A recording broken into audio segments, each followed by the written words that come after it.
Pedro Sánchez comienza hoy lanzando ese arsenal de sus particulares actos antifranquistas. Medio siglo después de la muerte de Francisco Franco, el gobierno pone en marcha una suerte de calendario conmemorativo titulado, con mucha pompa y quizás con poca precisión, España 50 años en libertad. El evento inaugural se celebra en estos momentos en el Museo Reina Sofía y Moncloa ha desplegado toda una maquinaria. Todos los ministros en fila, 20.000 euros del presupuesto público para la escenografía de este primer acto y un centenar más de celebraciones previstas para las próximas semanas. Eso sí, el coste total del programa es un misterio. Ni Ángel Víctor Torres sabe a cuánto va a ascender la factura. Se lo preguntaron ayer en el Consejo de Ministros. Quizás lo sabremos en otros 50 años. A él se le preguntó, como decimos ayer en esa rueda de prensa, y dijo desconocerlo. Hoy es The Objective quien publica la factura del primero de ellos, 17.000 euros. En fin, que no hace 50 años de la democracia. La democracia, como saben, llegó después, concretamente en 1978, y no vino sola. Como bien señalan, este manifiesto trajo consigo la reconciliación nacional, ese pacto que la inmensa mayoría de españoles rubricaron después de décadas. Así lo recuerdan decenas de intelectuales en este manifiesto, en este documento contra esos actos. Sánchez y compañía han optado por desempolvar el espectro de Franco para que vuelva a acampar por todas las noticias, un fantasma que irónicamente el propio gobierno da más protagonismo. Decir que celebramos medio siglo de libertad es una falsedad, un ejercicio de revisionismo histórico tan grotesco como inútil.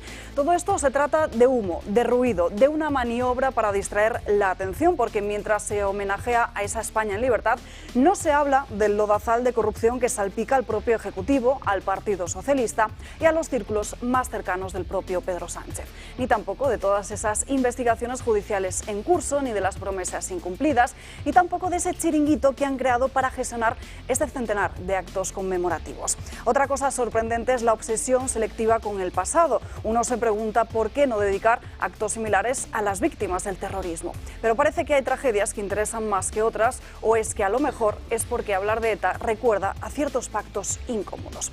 Lo cierto es que los españoles no necesitan que Pedro Sánchez les reconcilie. Hoy los únicos que parecen empeñados en esa división, en esos bandos, son quienes viven de reabrir heridas cerradas. El rey, por fortuna, no va a asistir a este espectáculo del día. Ojalá mantenga esa prudente distancia en los 99 actos restantes, porque no se trata de honrar nuestra democracia, y si así fuera, se estaría en todo caso celebrando la Constitución, no una fecha arbitraria diseñada para el marketing político. Así que aquí estamos, medio siglo después, viendo cómo el Ejecutivo organiza una superproducción sobre Franco para hablar de todo menos de lo importante. La realidad, mientras tanto, sigue ahí esperando y no se tapa ni con decorados ni tampoco con discursos grandilocuentes.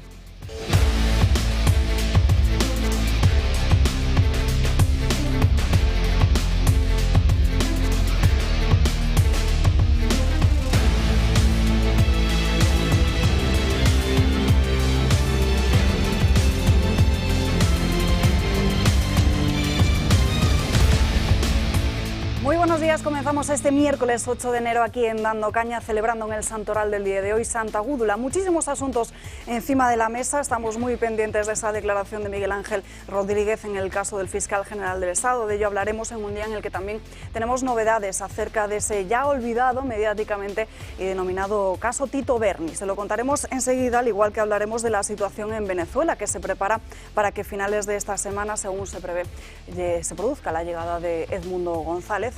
Además, en este día también hemos conocido cómo se ha detenido, se ha secuestrado al yerno del propio González. Enseguida hablaremos de ello, al igual que también les contaremos cuáles son las últimas novedades en ese debate, en esa polémica creada en los últimos días, que sin duda ocupará gran parte del programa de hoy, que se centrará en Reino Unido y en todas esas miles de niñas violadas a manos de mafias pakistaníes que desde un punto de la vida política se ha intentado tapar. Y por supuesto hablaremos del copago farmacéutico. Enseguida se lo contamos y antes saludamos a don Julio Ariza en esta mesa. Muy buenos días. Hola. ¿Qué tal estás? Bien. ¿Qué has estado contando en Telegram? Muchas cosas, pero antes de nada anunciar a nuestros telespectadores que si quieren estar puntual y directamente informados de todos los actos que va a hacer este gobierno en relación a Franco, no pongan esta televisión. porque no vamos a contarles nada de toda esa patraña y de toda esa verborrea, operación de marketing basura, de operación de destrucción de la convivencia. No vamos a participar. No nos interesa nada esos actos.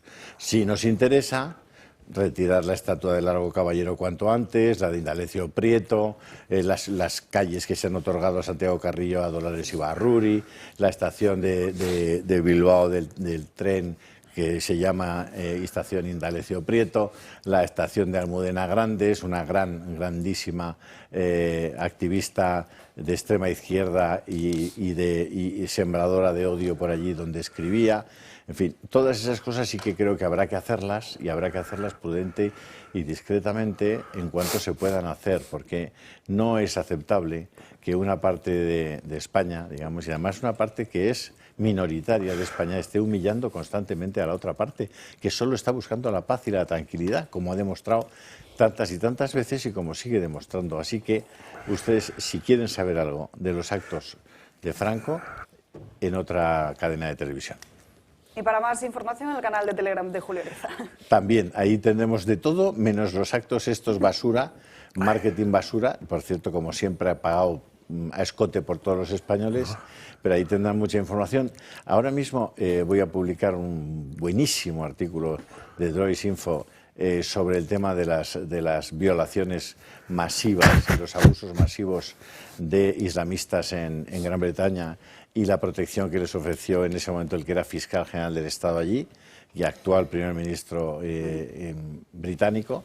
Y yo creo que eso y algunas otras cosas, sobre todo relativas a lo que va a pasar en Venezuela los próximos días, son los asuntos de los que va a haber que estar más pendiente, ¿no? Porque que sigan campando a sus anchas.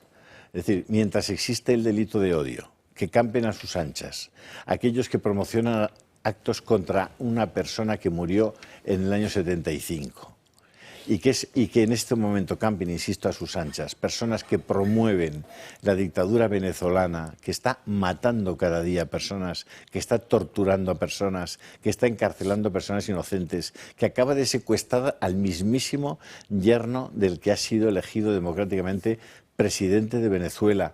Es decir, y que esos tíos que se llaman Zapatero, que se llaman, ustedes saben los nombres, y que se están además beneficiando económicamente de la muerte y de la tortura, que esos tíos que apoyan el régimen de Cuba, que está destruyendo desde hace decenas de años al pueblo cubano o al pueblo nicaragüense, y que esos tíos se paseen tranquilamente existiendo el delito de odio, que no haya tribunal penal internacional para perseguir a toda esa gentuza, a todos esos criminales, te da una idea de que el señor Musk va a tener mucho trabajo en cuanto tome posesión de su cargo.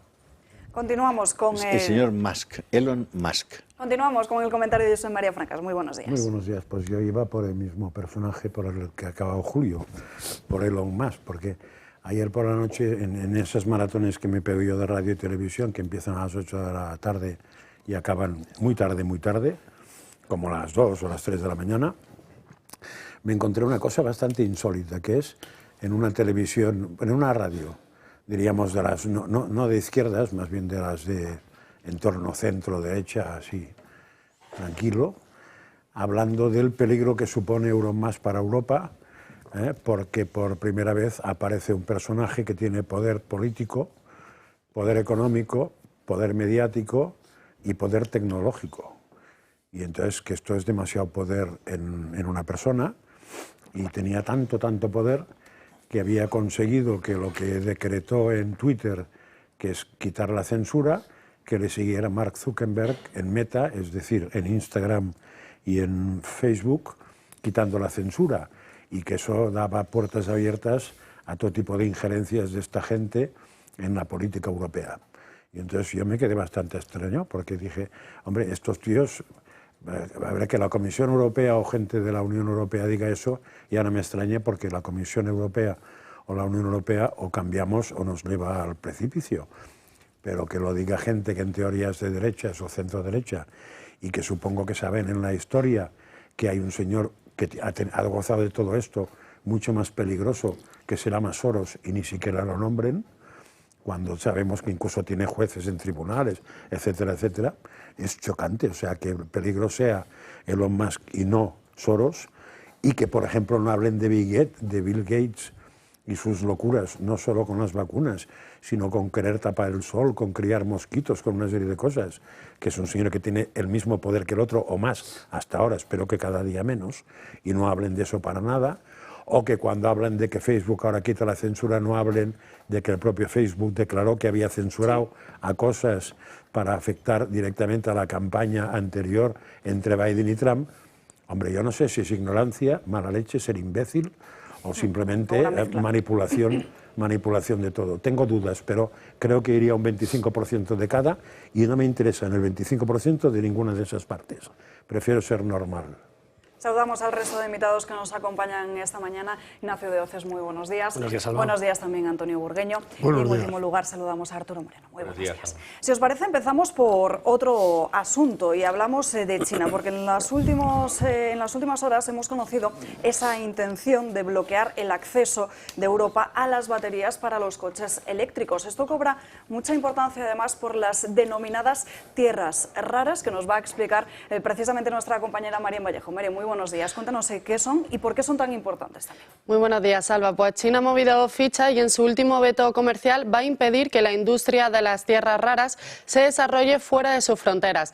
Es decir, que ha prohibido la exportación de la tecnología necesaria para tratar todos estos metales. ¿Y qué son las tierras raras? Pues se trata de un conjunto de 17 elementos químicos que incluyen, por ejemplo, el itrio y el escandio. Estos materiales se encuentran en enormes cantidades repartidos por todo el mundo, pero las tierras raras están adheridos a los minerales, lo que evita que se tengan que procesar, ahorrando de esta forma mucho dinero. ¿Y para qué se usan las tierras raras? Pues para casi todo realmente. Actualmente estos elementos se usan sobre todo para crear las baterías de dispositivos electrónicos, como móviles u ordenadores, y son también indispensables en la industria aeroespacial y también militar, también en la fabricación de vehículos eléctricos y en las energías renovables. China es quien domina este mercado, ya que es el país de origen de casi el 90% de las tierras raras, es decir, que tiene casi un control total. Y aquí es donde surge el problema, porque las políticas verdes de Bruselas están obligando a depender de vehículos eléctricos y de las energías renovables. Y China, por su parte, pues ha prohibido ahora la exportación de tecnología para que otros países procesen esas tierras raras. La conclusión es que la Unión Europea en los próximos años va a depender de forma casi total de China. Otros países de fuera de la Unión Europea parece que ya se están poniendo a las pilas para intentar hacer frente a este problema. Y un ejemplo de ello es Donald Trump, el próximo presidente de los Estados Unidos, que tiene como objetivo tomar Groenlandia. Actualmente esta isla pertenece a Dinamarca. Trump ya expresó su interés en comprarla en el año 2019, algo que fue ya rechazado por los líderes de esa isla. Ahora esto vuelve a estar encima de la mesa. ¿Por qué quiere Trump comprarla? Pues porque Groenlandia es la promesa de yacimientos importantes de esas llamadas tierras raras, unos recursos minerales cruciales que tiene esta isla en la actualidad. Esto haría que Estados Unidos dejase de depender de China para poder obtener todos los minerales que ofrecen las llamadas tierras raras. Gracias, Marian. Pues como vemos no son ni tierras ni tampoco raras, pero sí muy importantes, y el propio Donald Trump ha puesto el foco sobre Groenlandia. Ignacio. A mí lo que me recuerda todo esto es que en España, en la Ley de Cambio Climático y Transición Energética, tenemos un artículo, un precepto, que impide investigar, explorar y explotar nuestros propios recursos naturales. Es decir, que nosotros mismos, a través de esas políticas verdes de Bruselas, nos estamos limitando para hacernos cada día más dependientes. Mientras otros estados, por ejemplo China, lo que hace precisamente es intentar controlar todo el mercado energético en cada una de sus formas y maneras, precisamente en su propio interés personal, como también quiere Estados Unidos. Y es lógico y normal, si es que lo que no es normal, lo que es absolutamente ilógico, lo que es temerario y que lo debería ser delictivo, es que una nación se prohíba directamente desarrollar energéticamente como lo estamos haciendo. Ahora se quiere cerrar la central nuclear de Almaraz, en el año 2027. Pero vamos a ver, si en el mundo entero se está promocionando la energía nuclear precisamente para ser menos dependiente, ¿por qué España, a través de esas concesiones ideológicas absurdas, terroríficas para el conjunto de la nación, no quiere que tengamos, por ejemplo, energía nuclear? Lo que quiere es que nos hagamos más dependientes, por ejemplo, del gas de Argelia, del gas también de Rusia, porque estos que son tan anti-Putin, al final lo que han conseguido es que se compre más gas ruso. Esa es la reflexión primera que yo haría sobre esta cuestión, porque a mí me parece lógico y normal que una nación lo que vele, como es lógico, ¿no?, me parece, por sus propios intereses. Oye, menos en la Unión Europea y en particular en España, que somos los seguidistas absolutos número uno de esas políticas verdes ridículas y absurdas que, entonando el himno del cambio climático, lo que hacen es prohibir que nosotros podamos investigar, explorar y explotar nuestros propios recursos naturales. Arturo, ¿tú cómo lo ves? Bueno, es un tema muy complejo. Yo creo que esto forma parte un poco de lo que es el mundo, el intrincado mundo de la geopolítica, ¿no? Vamos a ver, aquí el rival de Estados Unidos no es otro que China, ¿no? Y China, yo creo que sí, durante los últimos años sí que ha tenido una política exterior con base muy económica, para incorporar, de alguna forma hacerse con los grandes yacimientos de tierras raras, de metales preciosos, que son muy utilizados en las nuevas tecnologías en el mundo, y no solamente es decir, que no solamente en China, sino también donde ellos dicen que hay una gran cantidad de tierras, y posiblemente sea verdad, de tierras raras, sino también en África y en Latinoamérica, ¿no? Que frente a esto, la política de Estados Unidos ha sido bastante quietista, ¿no?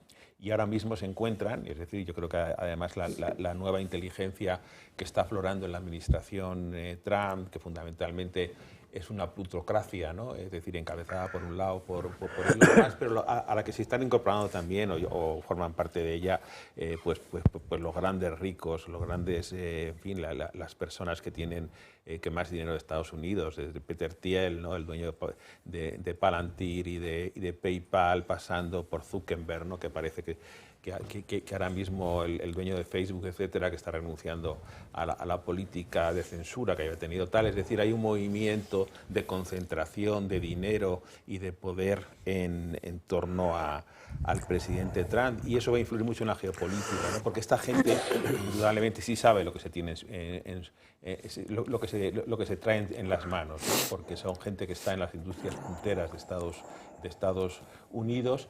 El propio Elon Musk ha sido un señor que ha cambiado a través de forma disruptiva lo que es pues una industria de dinosaurios, como era la industria automovilística, ¿no? Donde ha metido una cuña con el vehículo eléctrico, que de alguna forma estamos viendo lo que está pasando en Alemania ahora mismo con Volkswagen, que está hablando de cerrar fábricas. Es decir, hay una normativa europea muy cuestionable que impide comprar coches de combustión a partir del 2035, etcétera. Pero en cualquier caso es un señor que donde entra, indudablemente, bueno, pues aunque sea un poco banal lo que voy a decir, donde entra la arma, ¿no? Es decir, es una persona que es muy innovadora. Acaba de firmar o va a firmar un acuerdo con Meloni precisamente para los Starlink, ¿no? Starlink, que es la red de satélites que tiene, por 1.500 millones de dólares, pero es que le costaba, estaba estudiando Italia la iniciativa europea, el IRIS-2,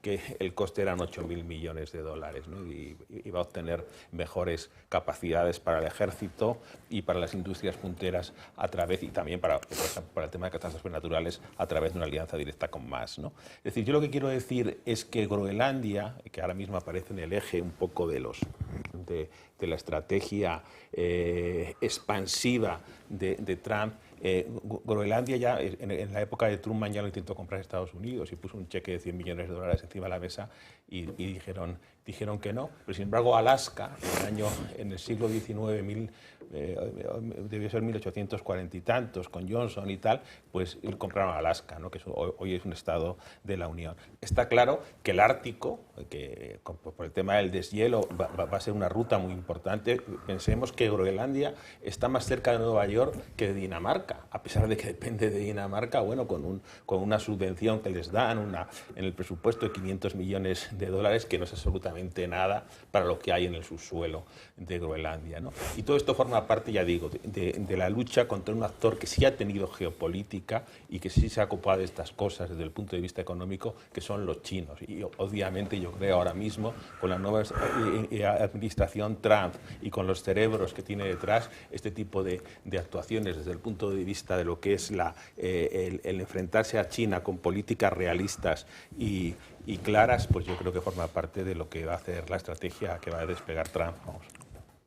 A ver, no puntualizar pequeñas cosas, pero una es que España tiene tierras raras. O sea, no solamente es que haya vetado su explotación, solo voy a leer un pequeño texto. Tenemos, a lo que decía Ignacio. Para poner un ejemplo, en el campo de Montiel, que es en Torrenueva y en Torre de Juan Abad, en Ciudad Real, es la única zona de Europa con capacidad para abastecer 1/3 de las necesidades de la Unión Europea en tierras raras. Eso sin contar con el superyacimiento que es el Monte Tropic, que está en Canarias, que curiosamente lo acabará explotando Marruecos, porque está en el mar. No son cosas insólitas, ¿eh? De todos modos, también recordaría, si no me equivoco, que Groenlandia pertenece a Dinamarca, que es Unión Europea, con lo cual se supone que la Unión Europea tendría acceso a las tierras raras que habría en Groenlandia, con lo cual tampoco acabo de ver exactamente qué pinta Trump compitiendo con Groenlandia, cuando la Unión Europea y Trump parece que tienen una cosa parecida a la OTAN, ¿eh? Que da una cierta capacidad de buena relación y tal, con lo cual se supone que no es precisamente como si las tuviera China, sino que es al revés, porque China sí que está claro que lleva unos 15, 20 años dedicado a meterse en todos los países que tienen tierras raras y en comprarles los yacimientos, o por intercambio, por lo que sea, ha ido copando todos los yacimientos de África y la mayoría de Sudamérica. Alguien se ha dormido mientras tanto. A Europa no se le puede pedir tanto porque nunca ha dado para tanto, pero a Estados Unidos sí que podía haber estado un poco más ojo a visor, con lo cual pues tendrá que espabilarse.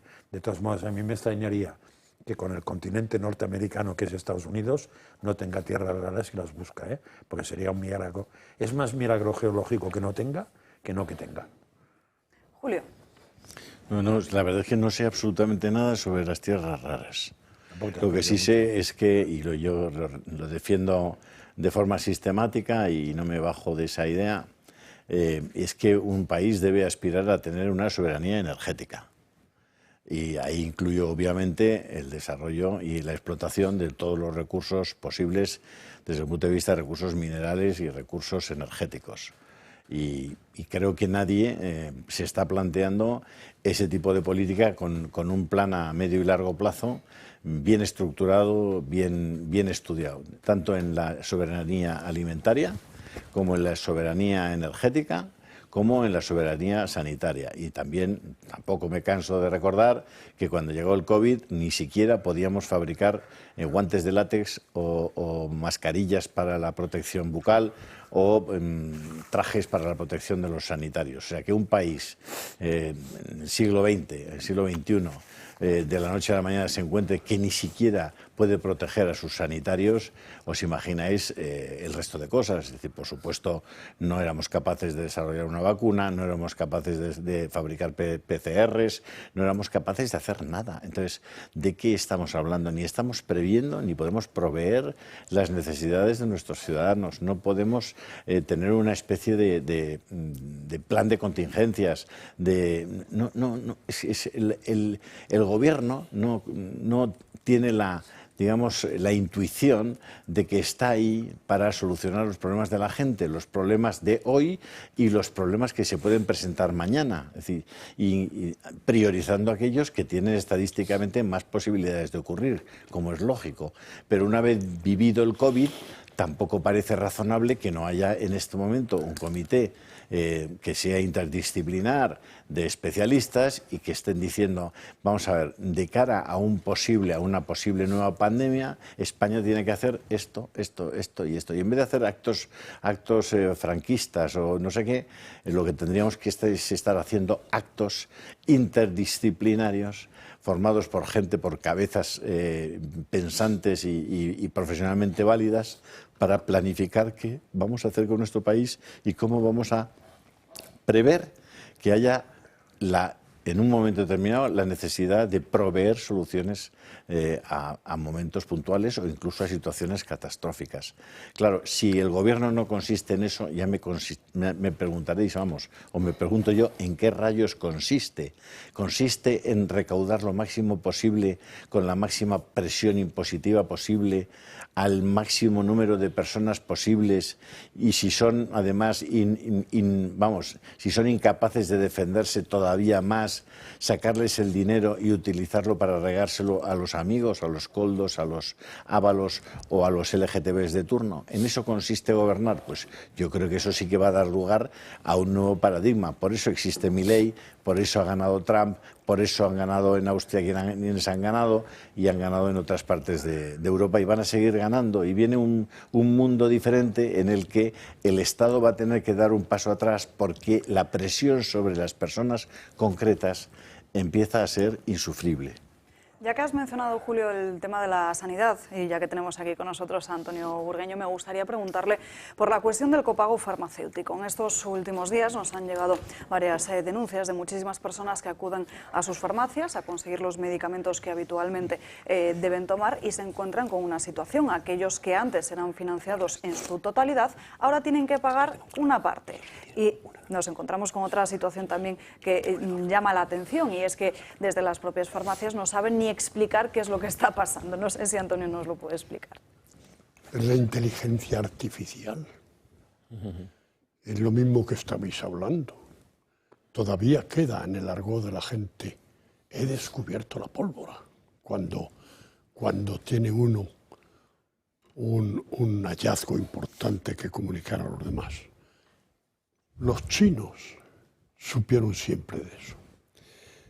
Bueno, pues lo que me preguntas es un tema en el que van a tener que hacer un programa informático ya cuando lo pensaron, que es una locura, el copago farmacéutico, porque agrupan a los españoles, a los usuarios de la sanidad, los tratan de agrupar en 6 u 8 grupos para decir cuánto paga cada uno, unos exentos que eran un 10% de la población, otros que pagan un 10%, otros que pagan el 20%. Es decir, se inventó el agruparles. Hay un principio lógico de cuando se va y se hace confesión general un ciudadano ante la Hacienda, de que al salir de la Hacienda somos todos iguales. No debería existir la diferencia de unos para otros. Hemos redistribuido la riqueza en el pago de la Hacienda. Luego, el que te vengan diciendo, su hijo no puede optar a una beca porque resulta que es hijo de un rico. O su hijo, o usted tiene que copagar porque es más rico. No, pero yo eso ya lo he redimido. Bueno, pero como el Estado es actual y el gobierno, su herramienta es confiscatoria, pues entonces, y le falta dinero, pues entonces retoca constantemente las cosas. Pero para retocarlo, resulta que necesita esa herramienta de inteligencia artificial metida en las farmacias, en la tarjeta sanitaria de cada cual, para decir a quién le da la gratuidad, que eran a 2.759.000 personas en el último censo del 2017, ahora no sabemos a cuántos se lo van a dar, y a cuántos les toca el pagar el 10%, cuántos pagan el 40%. Es decir, estamos en una verdadera incógnita. Cabreante, indignante, porque llegar a la farmacia y a una persona que está tomando un medicamento desde hace mucho tiempo, pues dicen, ahora le toca a usted 2 euros más. Bueno, y en base a qué, ¿dónde está la tabla? No, si yo no lo sé, es que me sale en esto, que se llama inteligencia artificial o lo que se quiera llamar. Por lo tanto, estamos en una situación en la que el copago que existe, lo quisieron quitar, existe en la factura del medicamento, por cierto, que va increciendo porque el agente que prescribe cada día está menos motivado para la defensa de los intereses del sistema sanitario. Está cada día menos motivado. Lamentablemente, está cada día menos motivado. También influye el que la receta electrónica, que es una confortabilidad, sin duda y un adelanto, ya no se tiene que hacer cada receta cuando cuando se ha terminado el medicamento, porque resulta que has mandado, has emitido una orden al sistema para que durante una cronicidad le sirvan un medicamento a una persona, no se retire cuando esa persona ya no toma el medicamento. Por lo tanto, estamos ante una situación próxima al caos. Antonio, el otro día comentábamos aquí mismo el tema de la medicación para cronificar el SIDA, para tratar a los pacientes que ya son pacientes crónicos. Antes el SIDA en los años 90 era una enfermedad mortal y desde hace pues, probablemente más de 2 décadas ya las farmacéuticas consiguieron una medicación que, por cierto, tiene un coste brutal para la seguridad social. Estamos hablando de costes entre los 2.500 y los 3.000 euros al mes, lo que es el tratamiento de un paciente de SIDA, que, por cierto, es el SIDA en la mayor parte de los casos, estamos hablando de más del 87%, se contagia. Sí, se contagia y sabemos cómo. Con la relación sexual entre 2 varones, ¿no? Entonces, bueno, que primero, teniendo un coste para la seguridad social como el que supone eso, estamos hablando de más de 100.000 pacientes de SIDA con el SIDA cronificado, con los costes que acabo de exponer. Entonces, ¿cómo es posible que no haya ni una medida, digamos, desde el punto de vista de comunicación, para que la gente sepa a qué atenerse con eso? Es decir, que sean conscientes de que un comportamiento suyo de riesgo supone una penalización brutal respecto a otras muchas personas que podrían tener determinados servicios, especialmente estoy hablando de la gente mayor, que es la más vulnerable, obviamente, o de los niños. Podrían tener unos servicios y unas prestaciones que no tienen, porque evidentemente el saldo de lo que puede dar la seguridad social es limitado y al final tienes que priorizarlo. Entonces, ¿qué es lo que hay que hacer y cómo se puede hacer para empezar desde cero en el camino de racionalizar el gasto farmacéutico y el gasto sanitario? Es decir, ¿cómo vamos a acabar, cómo podemos convencer a la gente?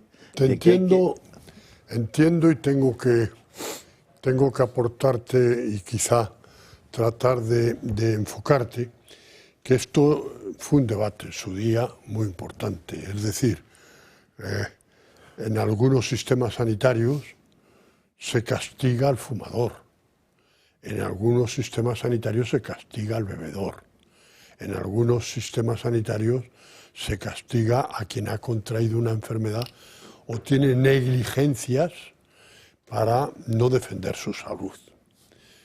Bien, esto en España fue un debate. No estoy, fíjate, Antonio, que yo sé que se ha producido ese debate, yo no estoy abriendo ese debate. Creo que sería complejísimo abrir ese debate y además afectaría es decir, tendría tantas aristas y tantas, es decir, hasta los consumidores de McDonald's tendrían que posicionarse sobre eso.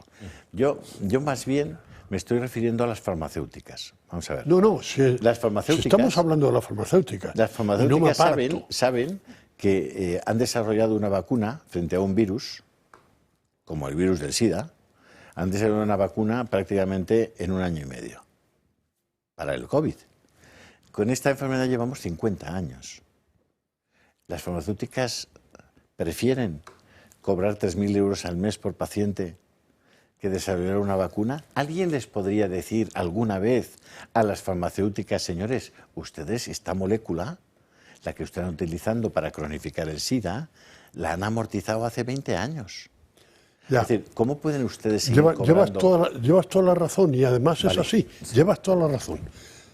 Este cacharrito, el teléfono, fue un invento que pudo ser posible al día siguiente de llegar el hombre a la Luna. La tecnología de esto sale de todas las investigaciones que se pusieron aplicando para que el hombre llegara a la Luna. Entonces, ¿por qué la industria tardó tanto tiempo en ponerlo a disposición de?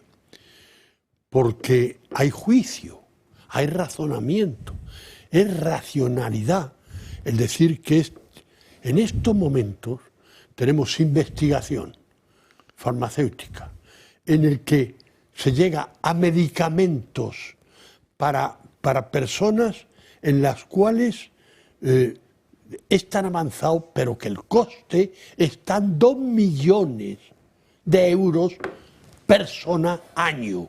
2 millones. Yo no soy de los que facilite el decir, este señor estorba y sobra en el bote porque nos vamos a hundir. Pero la racionalidad de que la FDA americana, que consume el 17% del Producto Interior Bruto americano, pero al mismo tiempo produce una riqueza a Estados Unidos que está emitiendo moléculas que valen 2 millones de euros al año y que Pfizer y otras saben muy bien, en estos momentos el personaje que va a entrar en el gobierno del señor Trump Kennedy. es el Robert Kennedy, el hijo de Bobby. Pues este señor tiene esta obsesión de racionalizar el que realmente este medicamento no pueda ser investigado hasta dentro de... Enseguida continuaremos hablando de ello, pero tendrá que ser tras una breve pausa de publicidad. Unos minutos y aquí seguimos. Ya estamos de vuelta en Dando Caña, pasan 11 minutos de las 12:30 del mediodía, las 11:30 en Canarias. Vamos a hacer un pequeño descanso de esta fascinante actualidad y saludamos en nuestra mesa en luthier Manuel Rodríguez III, marca Manuel Rodríguez, que lleva desde 1905 haciendo guitarras. Muy buenas tardes. Hola, ¿qué tal? Muchas gracias por esta invitación. El placer es nuestro, porque además estamos hablando de una marca con más de 100 años de historia a sus espaldas. No sé si nos puede contar un poco cómo ha evolucionado y también cuál es el papel que juega la innovación en la fabricación de las guitarras. Mira, esta marca es emblemática porque somos la segunda más antigua del mundo.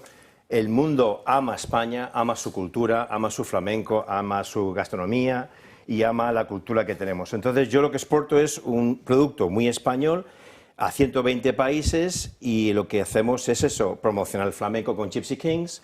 Yo he estado mucho con el presidente Jimmy Carter, estamos ahí subastando guitarras con ellos. Ha muerto hace poco, hemos hecho con ellos $500,000 subastando guitarras para ayudar a su fundación, que es una fundación que ayuda a democracias, a las elecciones, a construir casas en Estados Unidos. O sea que nosotros, como tengo los mejores músicos del mundo, como Carlos Santana, Sting, Raimundo Amador, Alejandro Sanz, me firman las guitarras, las subastamos y sacamos fondos para ayudar a la humanidad. Con Jimmy Carter Foundation y también con Antonio Banderas en Starlight. Llevo 15 años allí también subastando guitarras. O sea, no solamente hacer la guitarra, sino también ayudar con este bello producto a otras fundaciones, ¿no? Y luego, como soy una marca muy antigua, pues tengo las mejores maderas del mundo. Tengo palos santos que no existen en el planeta, que son guitarras que ya suben a 10.000 euros, y este producto se tarda 1 mes o 2 meses en fabricarlo. O sea que nadie se aprende de padres a hijos, no vas a una escuela a aprender a hacer guitarras. Es una cosa muy compleja. Tengo un proyecto en el Matadero de Madrid para crear una escuela, museo de la guitarra española, porque necesitamos luthiers, vamos a perder el oficio. Y yo soy el más joven con 60 años, entonces necesitamos restablecer esta escuela, que es la única del mundo. Aquí se inventó la guitarra como la fregona, como el chupachuse y como el submarino y el autogiro. Entonces esto hay que protegerlo.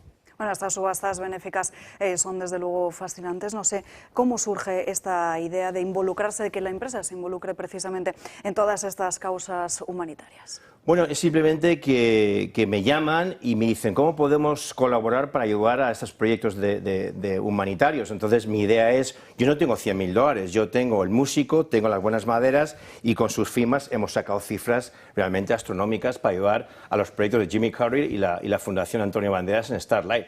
O sea que realmente es muy gratificante. También para la Dana de Valencia hemos hecho guitarras solidarias.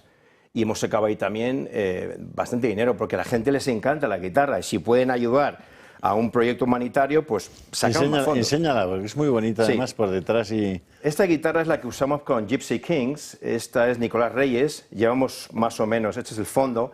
Esto es ciprés de Aranjuez, que ya no existe, cuando se cae un árbol vamos a por él, es un ciprés especial, no es el típico ciprés de los cementerios, uno que se llama real, que hay muy poco en el mundo, y entonces pues conseguimos estas bellezas y estas guitarras que son de un sonido muy especial. Lo que hago con Gypsy Kings es que cuando empieza el concierto yo voy al escenario y hablo del flamenco en inglés. Como nací en California, en Los Ángeles, porque mis padres fueron allí a hacer guitarras para la industria de Hollywood y trabajó con Leo Fender. Lo que hacemos allí es decir, señores, el flamenco espiritual, viene del corazón, no está escrito. Entonces explicamos lo que es el duende, la alegría, la tristeza de la música y explico un poco lo que es Gypsy Kings, que es un flamenco de España, que emigraron a Francia en la Guerra Civil Española. Y luego hablo de mi marca, y eso es una manera de promocionar la guitarra flamenca y la cultura española por el mundo, porque Gypsy Kings toca en el mundo entero. ¿Y una persona, cualquier persona de la calle puede adquirir una guitarra de estas? Hombre, esta guitarra sí se vende, pero son 5.000 euros cada guitarra, porque va con su firma. Y claro, yo tengo que pagar royalties a Gypsy Kings, pero es un modelo exclusivo que realmente es una guitarra para toda la vida, y es de colección, ¿me entiendes? O sea que un poco vuestra actividad es más bien no ánimo de lucro, sino que estáis en proyectos sobre todo solidarios. Todo lo que podamos, ya que vivimos tan bien en Europa, hay muchos países con muchas necesidades y yo viajo a tantos sitios y veo también mucha pobreza, donde yo consigo las fuentes de madera que siempre usamos, árboles caídos, no cortamos árboles, pues veo la pobreza de África, la pobreza de algunos sitios de China que tenemos que ayudar, ¿no? Por ejemplo, yo pongo semillas en todas las guitarras. El que compre una guitarra MR, planta un árbol. Ese es nuestro... ¿Dónde las fabricáis? Ahora mismo estábamos en Toledo, ahora ya nos hemos mudado a Madrid, aquí fabrico las artesanas y me tuve que mudar a Rumanía porque las cargas sociales de este país nos están machacando que es imposible ser competitivos. Pero somos marca europea y queremos proteger la industria europea, queremos evitar todo lo que sea Asia. ¿Cuántas horas de trabajo tiene una guitarra detrás? 2 meses aproximadamente, pues no sé, pero es una parte de tu vida. Con Yolanda Díaz se dan 2 meses y medio, ¿no? Sí, no, claro. O 3. O 3 meses. Oye, es que en este país no se puede ser emprendedor, porque yo soy un emprendedor nato porque mi influencia americana y con este gobierno, que no soy de un signo político, soy del common sense, sentido común, por favor. Y es que no lo hay. Van en contra de los empresarios. Yo estoy mucho con la COE dando guitarras a muchos jefes de Estado y les digo, por favor, apoyen la música en sus países. La música inspira inteligencia a los chicos. Vas a un colegio ahora y no hay violines o guitarras como había antes. Los chicos no tocan instrumentos porque están siempre con social media, ¿no? O TikTok. Y digo, vamos a ver, si para conquistar a una chica guapa toca una buena guitarra y lo tienes todo conquistado. La música es importante para el ser humano. Tendrás experiencia en eso, lo dices muy convencido. Bueno, en mis tiempos jóvenes, cuando tenía mucho pelo, sí.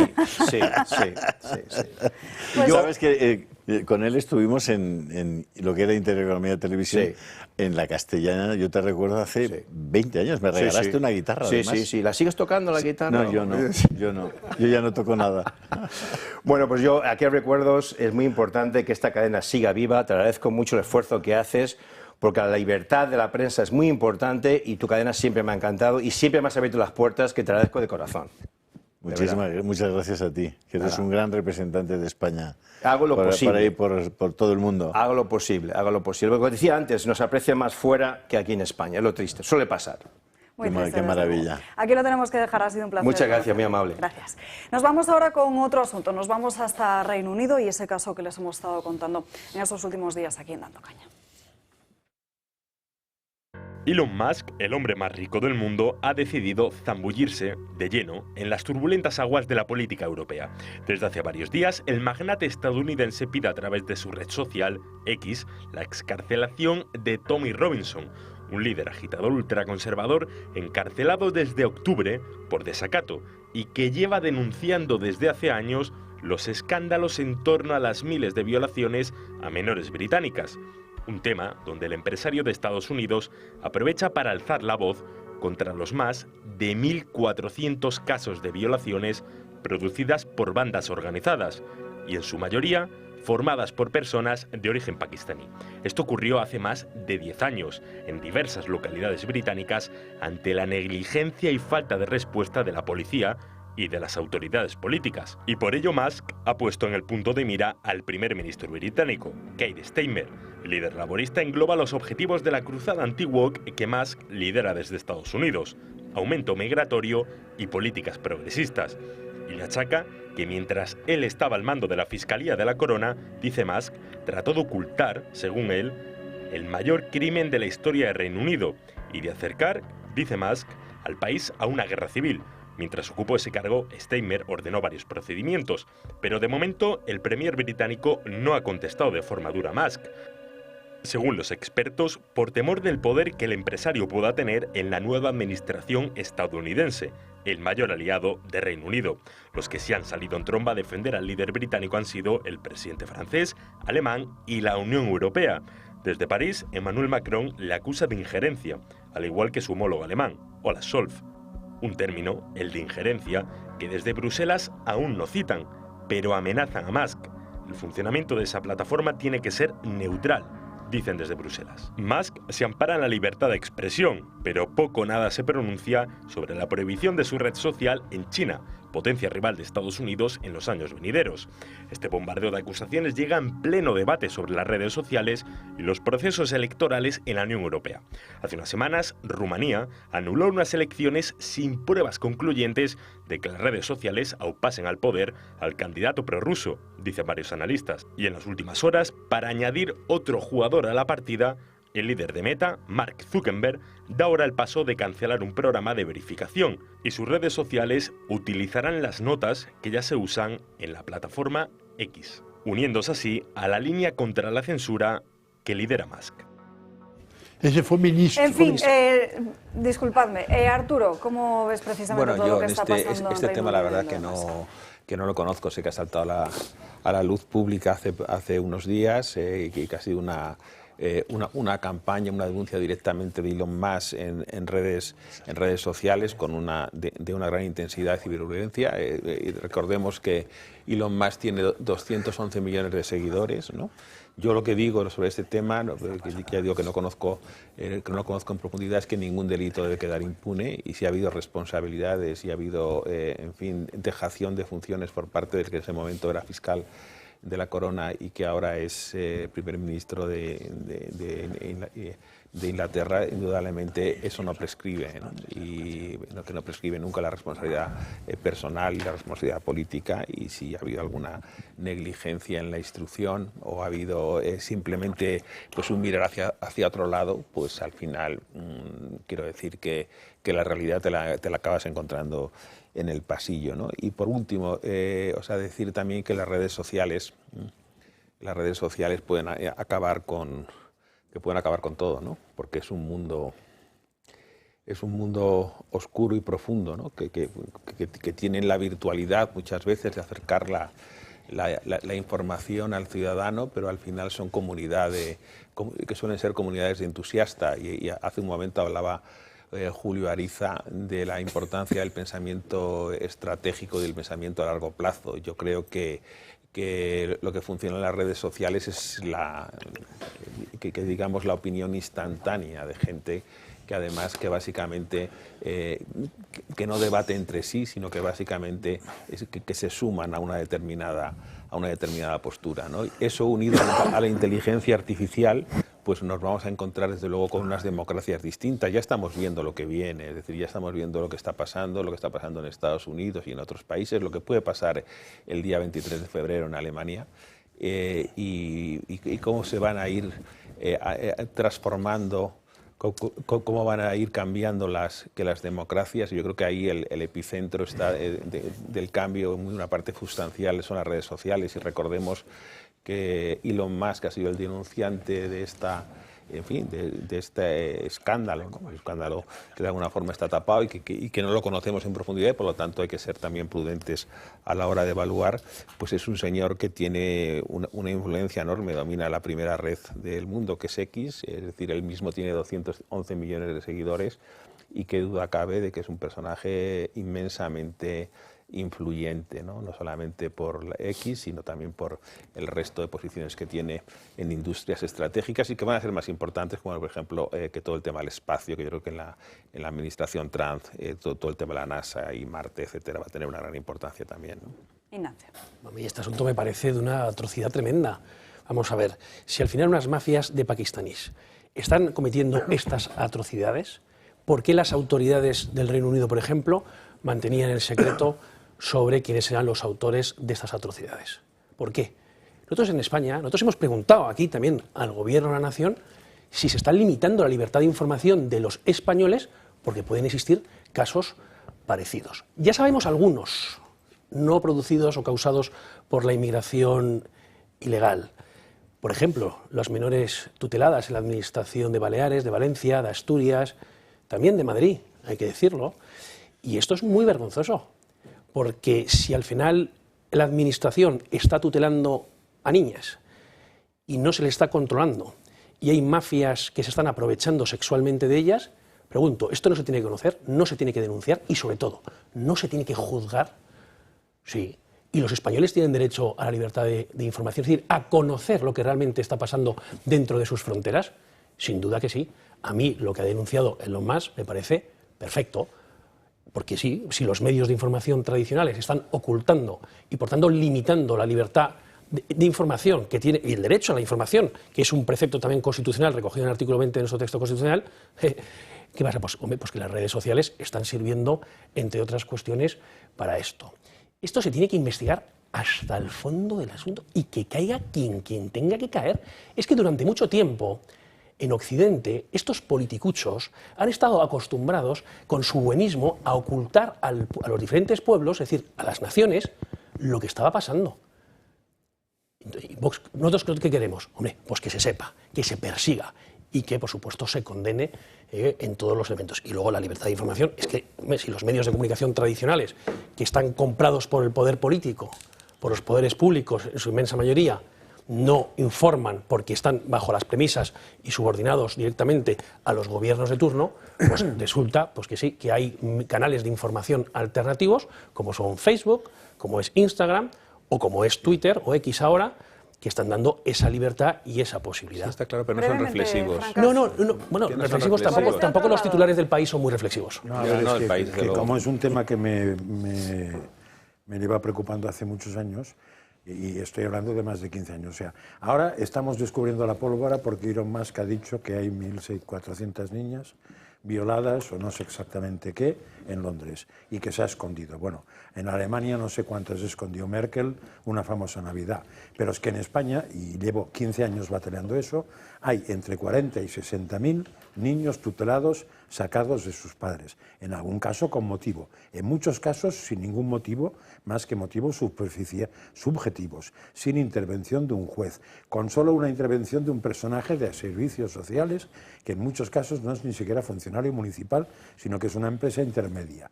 Y que este secuestro, entre comillas, de niños consiste en que la administración que se los lleva puede cobrar de la Unión Europea entre 40 y 60.000 euros de entrada, más 4, 5, 6.000 euros mensuales por el mantenimiento. Y ahí pringaos tiene que haber la tira de gente, políticos incluso, porque siempre que se ha intentado, y bastante gente de los 40.000 lo han intentado mover eso, se han encontrado con una barrera infranqueable, sin que tenga ningún sentido. Y dices, ¿y por qué no ha podido intervenir un juez? Porque no hace falta. ¿Por qué no sé qué? Porque no hace falta. Y para acabar de la legislación española desde hace unos 7 u 8 años, en cada autonomía se ha pasado a que servicios sociales es autoridad. Con lo cual ya ni siquiera tienes la posibilidad de discutir con ellos. Bueno, pues entonces dejemos tranquilos a los ingleses y metámonos con unos 40 o 60.000 que hay en España actualmente, hoy mismo. Josep María Francas, que hoy nos despedimos un poquito antes de ti porque tenemos una mañana movidita. Nos vemos mañana. Nosotros nos vamos a una breve pausa de publicidad. A la vuelta continuamos con otros asuntos. Ya estamos de vuelta, nos acercamos a la 1 en punto de la tarde y ustedes seguramente en sus hogares se pregunten ¿dónde está Sandro Meco? ¿Dónde está en Dos Continentes? Pues Sandro Meco lamentablemente está en su casa porque está de baja. Sandro, ¿cómo estás? Muy buenas tardes y feliz año. Muy buenas tardes y sí, feliz año, que ya es 8 de enero, pero no nos hemos visto, no nos hemos felicitado y esto no puede seguir así. Eso de que no nos hemos felicitado lo vamos a dejar a un lado, ¿eh? ¿Cómo estás? Bueno, no de forma pública, no de forma pública. Sandro, que nos ha llamado Donald Trump, que dice que, claro, que él va a tomar posesión y que esperaba que fueras tú el que hiciera un poco la presentación de todo ese acto. No, me lo ha dicho, me lo ha dicho. Tuve una llamada con él el otro día y me estuvo diciendo que esto no podía ser. Entonces, nada, tengo que hablar con Donald a ver si podemos cuadrar rápidamente un acto, algo rápido para homenajearle en este acto de inauguración y ya está, y empezar a cuadrarlo. No, pero fuera bromas, soñé con su inauguración ayer, o sea que no desconecto ni en sueños de esto. Oye, ¿es verdad que has metido la pata? Literal. A ver, yo soy un tío muy torpe, entonces, pues sí, jugando al fútbol, que es algo que lógicamente no se me da bien, pues metí la pata donde no debía y me rompí los ligamentos. Así que eso es lo que ha ocurrido. Me operaron el día 2. Ahora mismo, pues bueno, estoy aquí con un botón y con vendajes. No os lo voy a enseñar porque, claro, aquí estoy como guapo, con americana y camisa y demás, pero el pantalón, digamos, que no pega mucho. Entonces, vamos a dejarlo a la imaginación mejor. Has cogido esa manía de muchos del COVID durante el teletrabajo, ¿eh?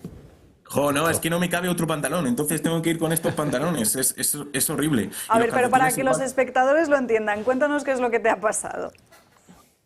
¿De verdad tengo que hacerlo de forma pública? O sea, quiero decir... No, puedes pasar un poco no por nos alto. No puedes, Alessandro. No nos enseñes Puedes nada. evitar detalles. Además, acabamos de incorporar a nuestra mesa a uno de los más importantes traumatólogos del mundo. Pero espérate, porque todavía no lo hemos presentado. No lo hemos presentado, pero va a escuchar tu lesión. Vale, pues os cuento nada. Recibí un balón por banda jugando al fútbol y nada, y con el pie de apoyo pues debe ser que pisé tan fuerte que se me dobló, pero no se me dobló por el tobillo, sino que se dobló por el empeine.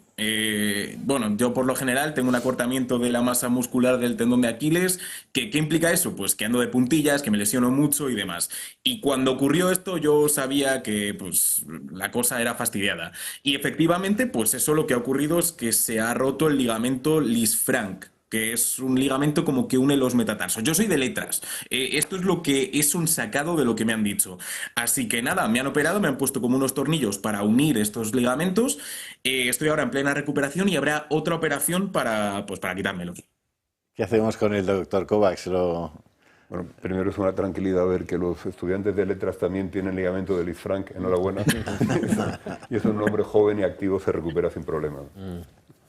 Sí, a ver qué tal. En un principio parecía que la operación se podía evitar, al final no ha sido así.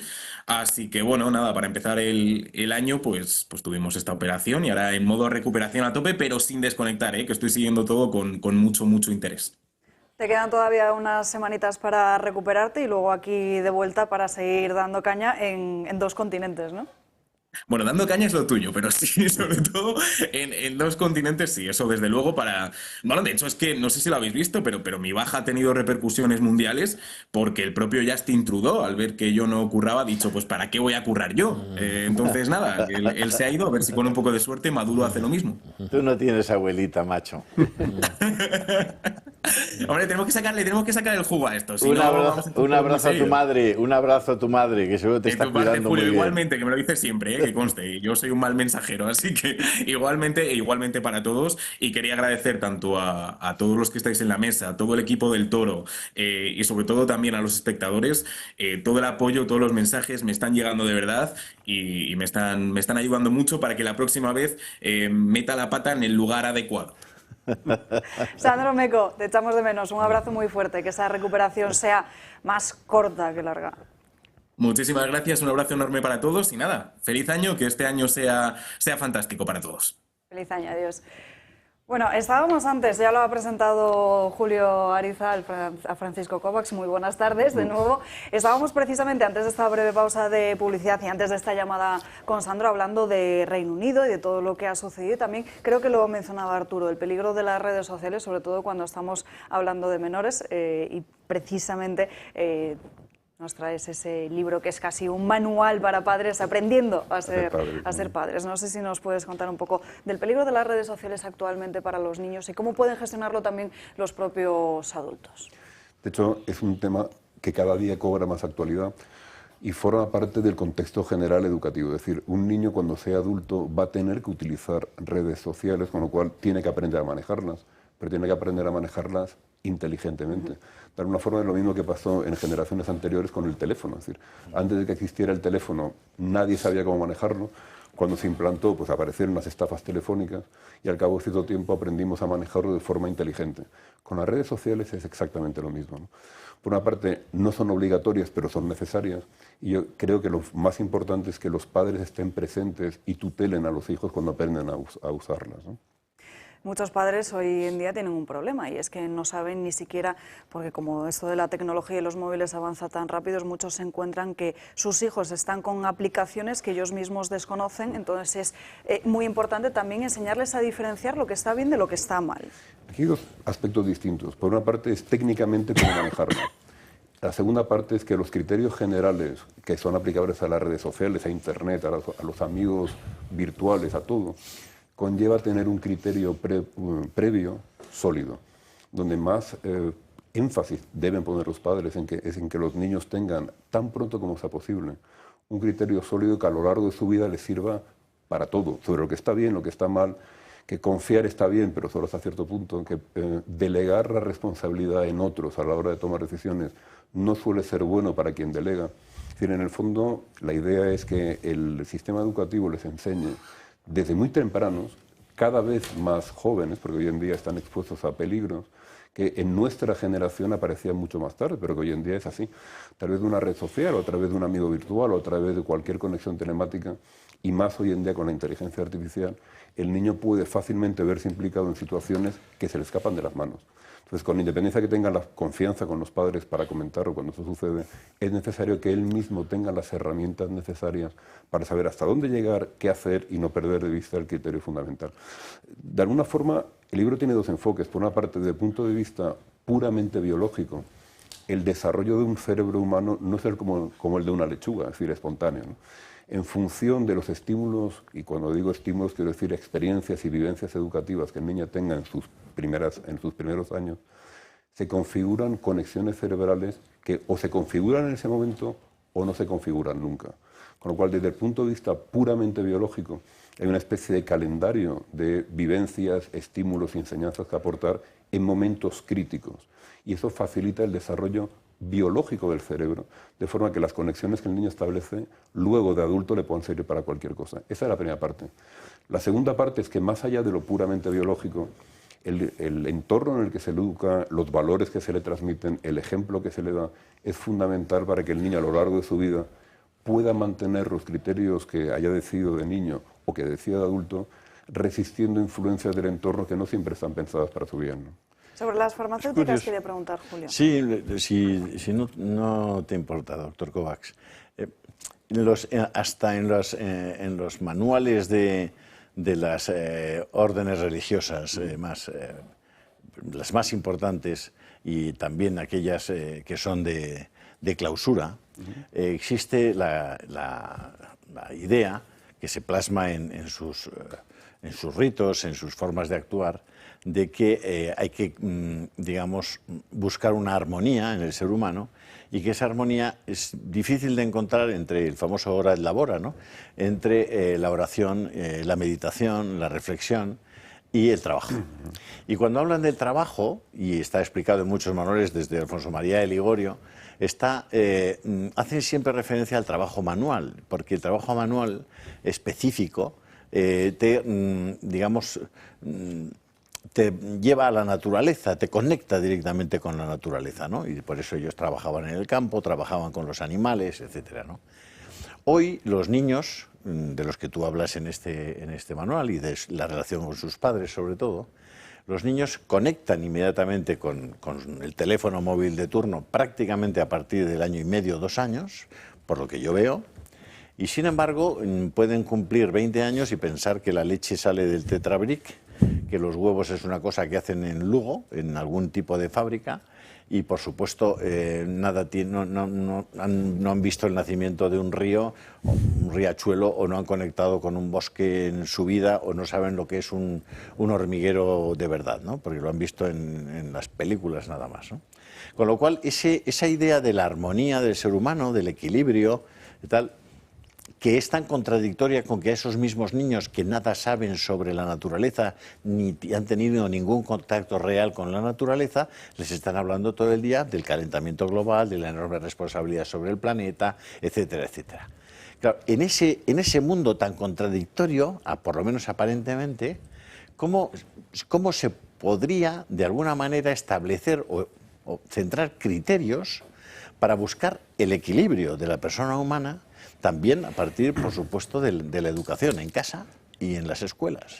Realmente en el desarrollo de un cerebro, o sea, el cerebro tiene muchas cualidades y muchas capacidades, pero solo desarrolla aquellas que se estimulan y que se estimulan en los plazos en los que se tienen que estimular, ¿no? Entonces, por una parte, todo el ámbito científico del conocimiento técnico es necesario y eso requiere hacer planes en ese sentido. Por otra parte, lo que tiene que ver con el arte y la creatividad y la analogía también.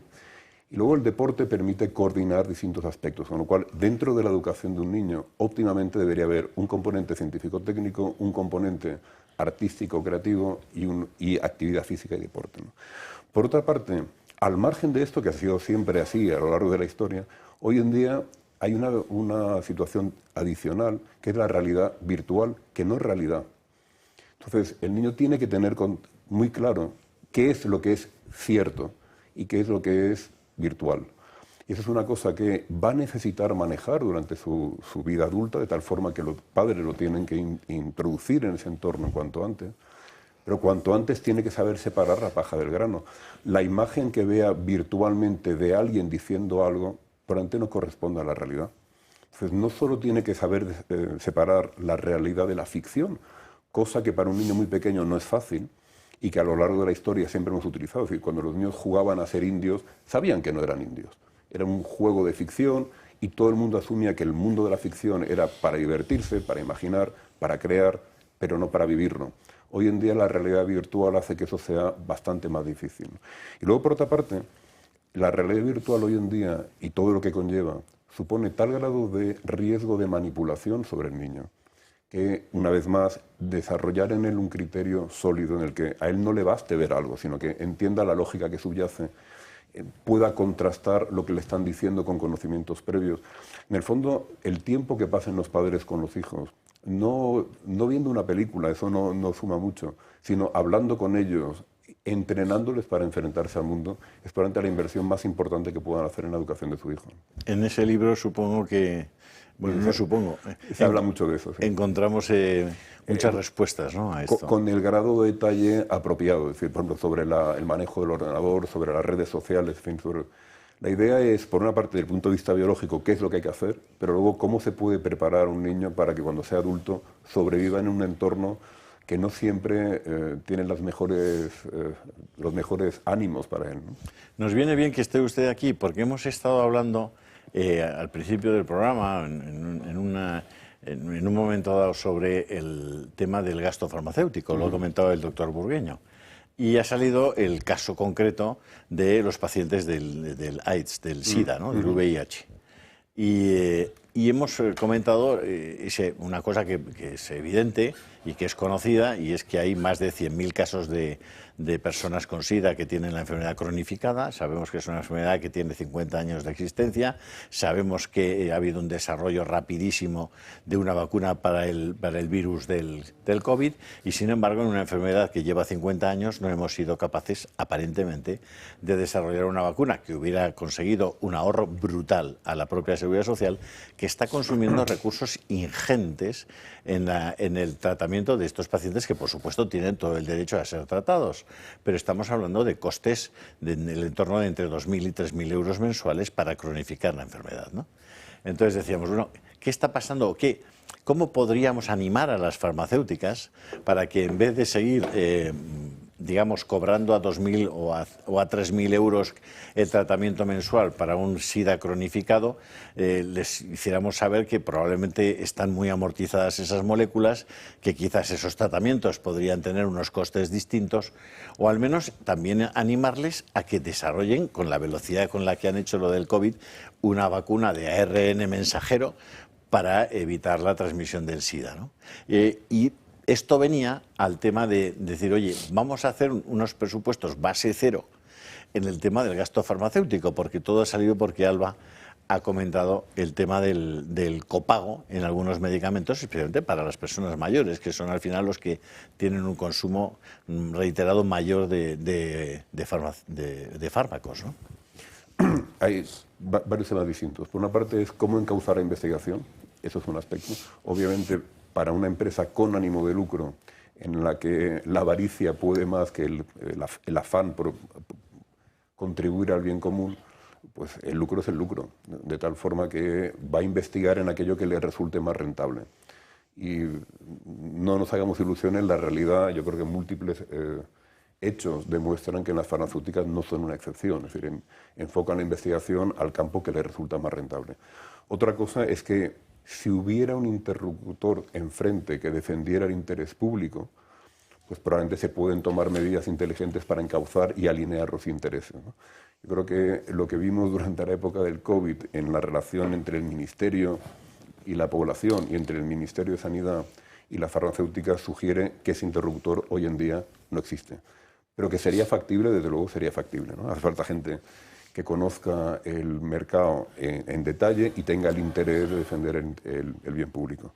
Con respecto al copago, y sé que esto igual choca, pero cuando se han hecho análisis sólidos sobre el impacto que tiene el copago, en general, desde el punto de vista económico, es nimio, cuando no contraproducente, y no es equitativo.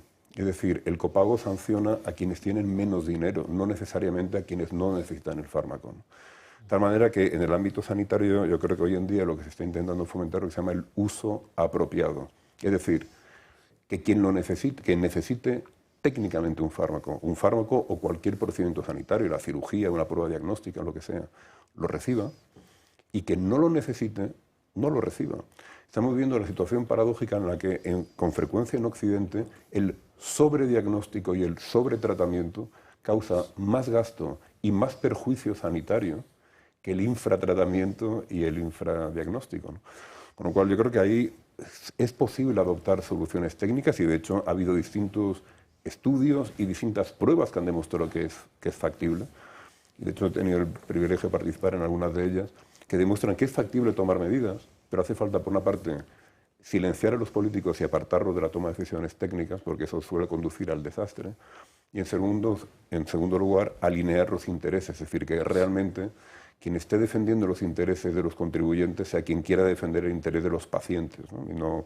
Y no haya contradicción en ese sentido. ¿Es transparente el mundo de la medicina, de las prótesis, de los fármacos, de las pruebas de todo tipo?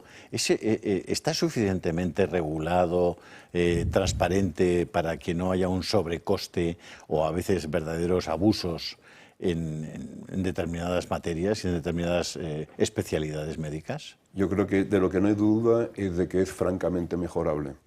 Es decir, por una parte, el grado de derroche es tremendo. Cuando digo tremendo, quiero decir tremendo. Por otra parte, la capacidad de influencia sobre el regulador de los principales actores de la industria es absolutamente excesiva. Sería interesante hacer el seguimiento de en qué están trabajando un buen número de ex ministros, consejeros de Sanidad, directores generales de farmacia, y con qué objetivo, ¿no? Entonces, realmente, por decirlo en plata, ahí hay un aspecto que es francamente mejorable. Es decir, se pueden alinear mucho mejor los intereses de las distintas partes y se pueden tomar decisiones técnicas para que el gasto sea mucho más eficiente. Yo creo que en el ámbito sanitario tenemos que asumir todos que la sanidad no es un mercado perfecto. Es decir, digo esto porque con frecuencia algunos economistas lo plantean el ejemplo del copago como el de las bolsas del supermercado, ¿no? Realmente no, eso no funciona así. Es decir, en el ámbito sanitario quien decide el gasto no es quien lo paga. Es decir, quien decide, en el caso de las bolsas del supermercado, es el cliente el que le van a cobrar 5 centavos si quiere la bolsa y puede decidir no llevarla. Perfecto. En el ámbito sanitario el que decide lo que es necesario es el médico, no el paciente. Entonces, hacer pagar al paciente por una decisión que él no toma y en la que apenas tiene capacidad de influencia en algunos casos, no tiene ningún sentido. Y de hecho, cuando se han hecho, insisto, pruebas, se ha demostrado que eso es así, ¿no? Sin embargo, dentro del ámbito puramente sanitario, establecer medidas para que las medidas sanitarias sean científicamente sólidas.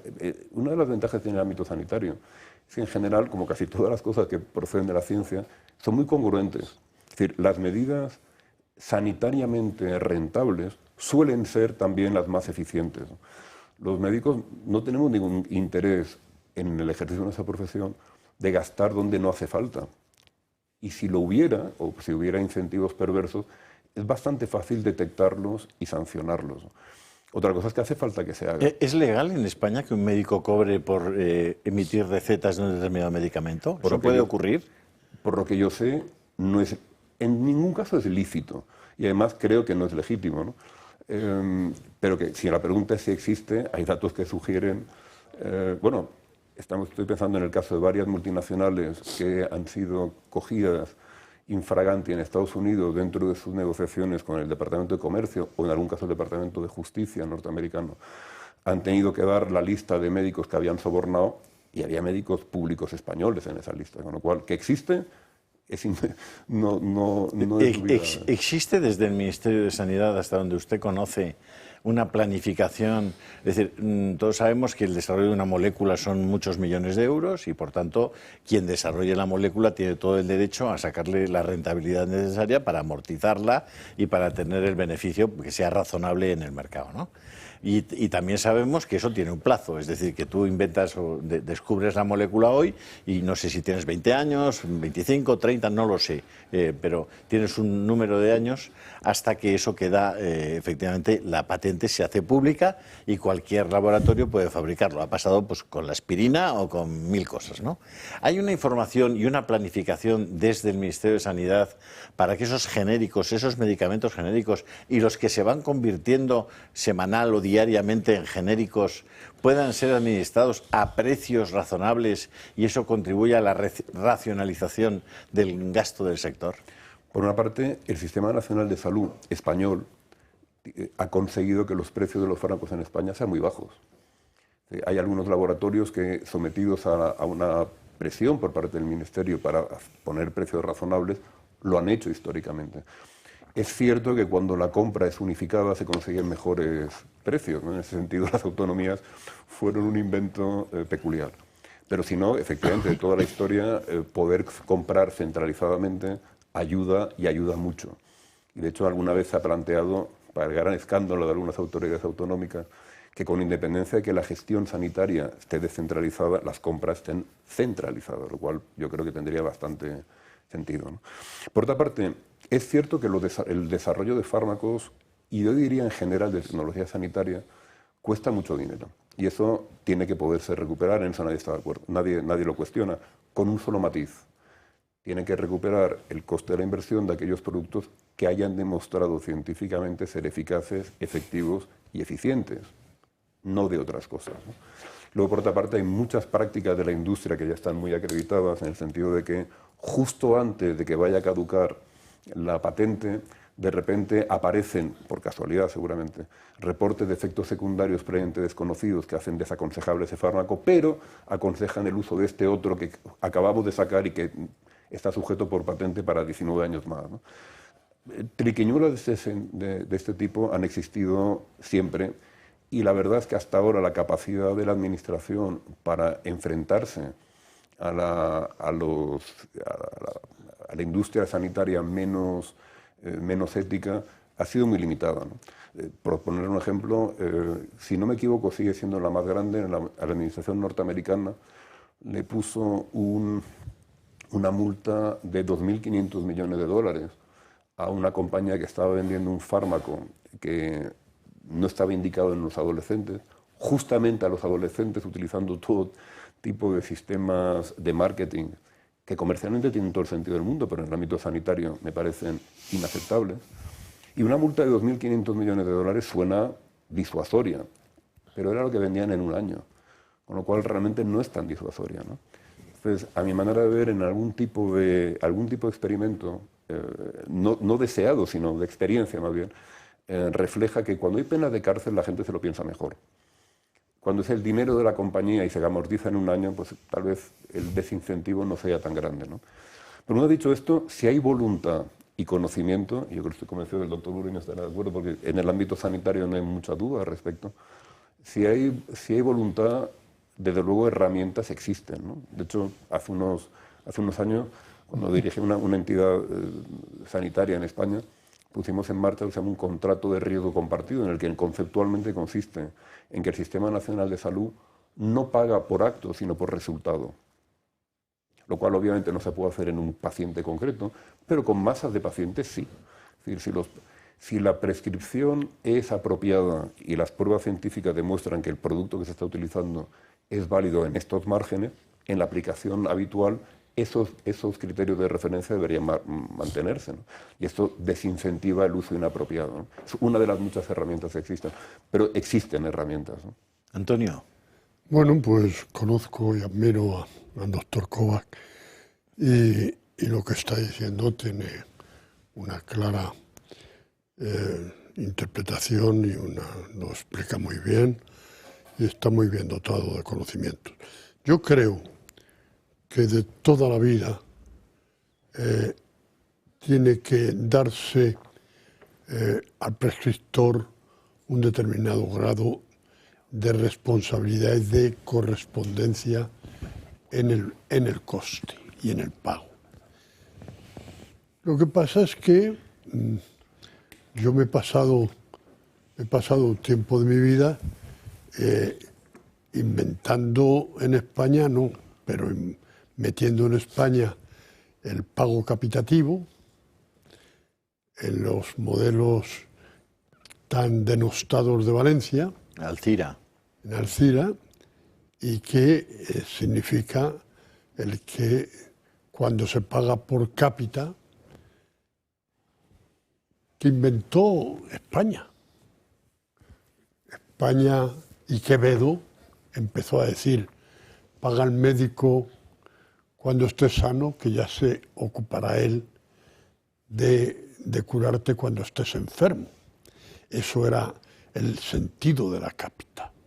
O sea que tenemos una profesión en la que el sentido de la agencia, como ha explicado muy bien el doctor Kovacs, pues somos el agente, además de los intereses del médico. Y el médico estaba interesado en recetar barato en algunas ocasiones porque de esa forma aumentaba su factura. Es decir, de esto está lleno nuestra profesión. Y aún así es una profesión basada en el ejercicio ético. Pero cuando hablamos del medicamento, el medicamento es la colaboración público-privada más intocable del mundo. Es intocable, o sea, han echado a gobiernos. Y esto, cuando ya hay una fórmula de asegurar capitativamente el gasto del medicamento. Lo has dicho, Julio, y lo ha comentado Kovacs, que cuando el SIDA estaba con unos medicamentos ya muy eficaces y cuyo coste estaba muy estabilizado en unos 1.200, 1.300 euros por persona y mes, enfermo y mes, para ser exacto, pues se inventa la píldora de la suma de los 3 medicamentos importantes. Es decir, deje usted de estar pensando en la combinación de los 3 medicamentos que tiene usted que tomar y tome la píldora única. Bueno, pues la píldora única introdujo un coste de 300 euros al mes por persona. Es decir, bueno, era la confortabilidad del asunto. No, 300 más. Claro, 300 euros más. Era la confortabilidad. Y bueno, y fue aceptada. Es decir, hubo un tiempo de pelea entre la industria farmacéutica y los distintos gobiernos, hasta que al final, bueno, y la aguja que hay que poner en las insulinas para hacer el menor daño posible, bueno, la aguja, el bisel de la aguja, hay que introducir un sobrecoste. Bueno, pues esto Esto es la información que no llega al enfermo, pero es que estamos en un mundo opaco, y este mundo opaco en el que la industria farmacéutica le interesa enormemente que el gestor del sistema sanitario sea el Estado. Esto es así.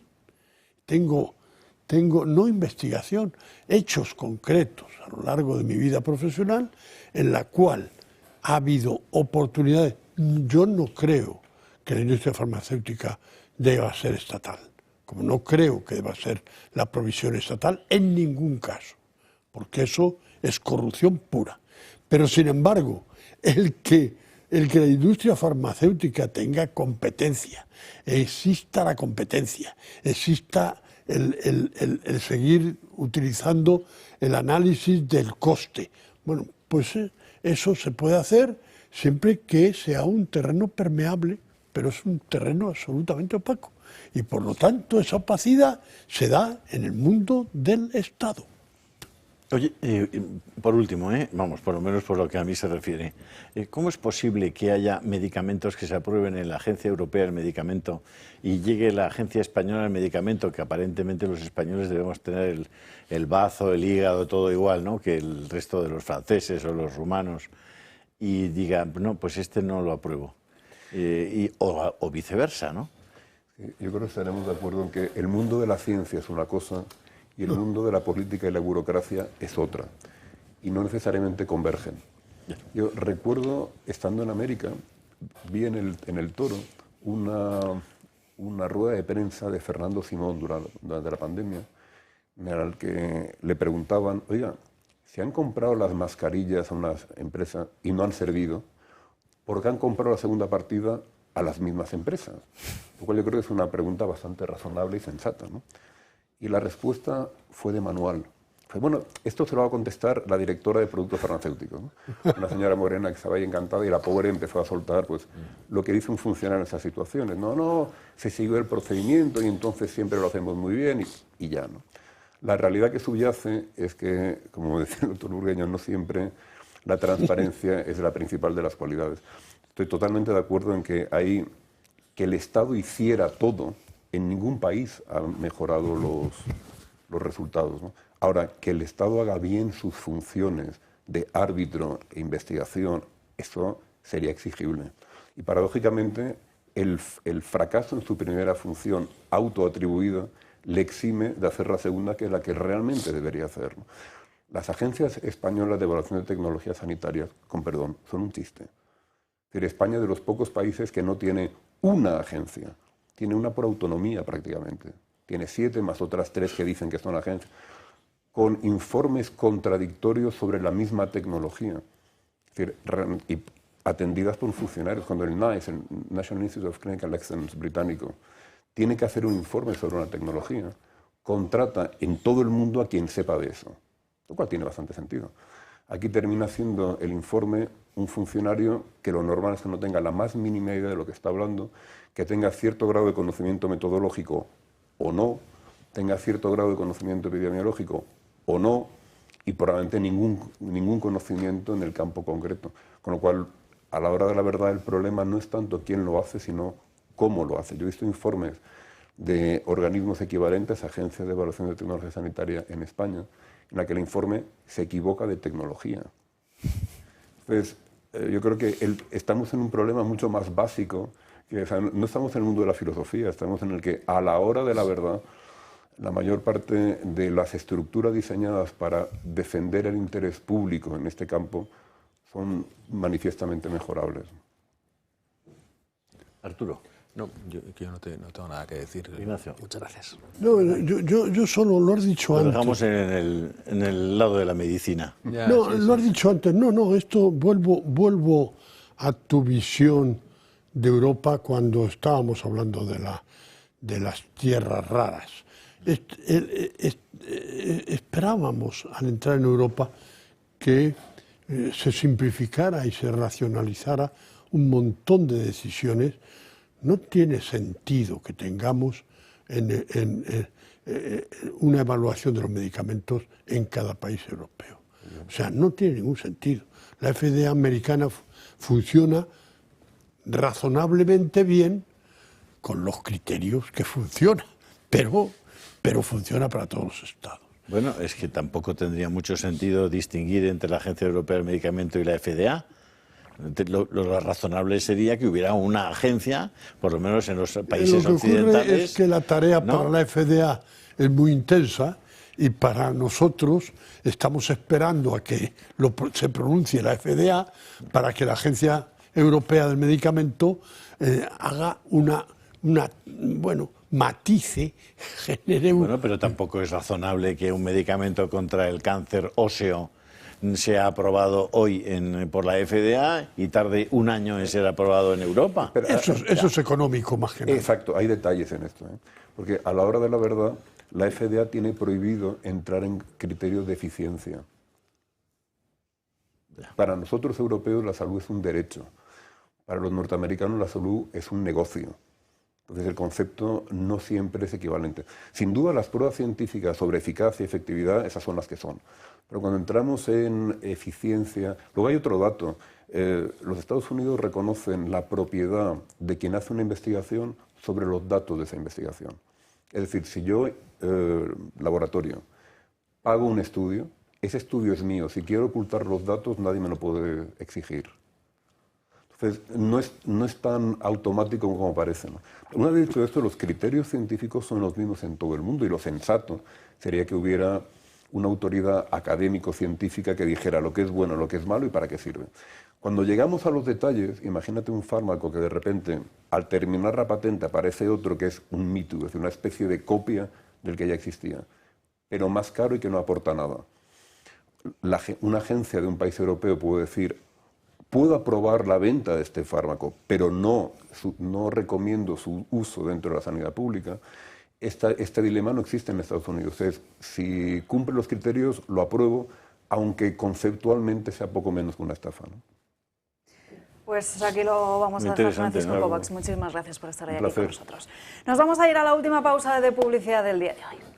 Vamos ahora con un producto muy especial para el Toro Televisión y también para mí, Mínimo, una prenda única y exclusiva patentada en España y fabricada con los mejores tejidos en Portugal. Creada y diseñada por expertos en moda, permite integrarse de una manera original y sencilla con la ropa que uno lleve, aportando además ese toque de elegancia y distinción en todo momento.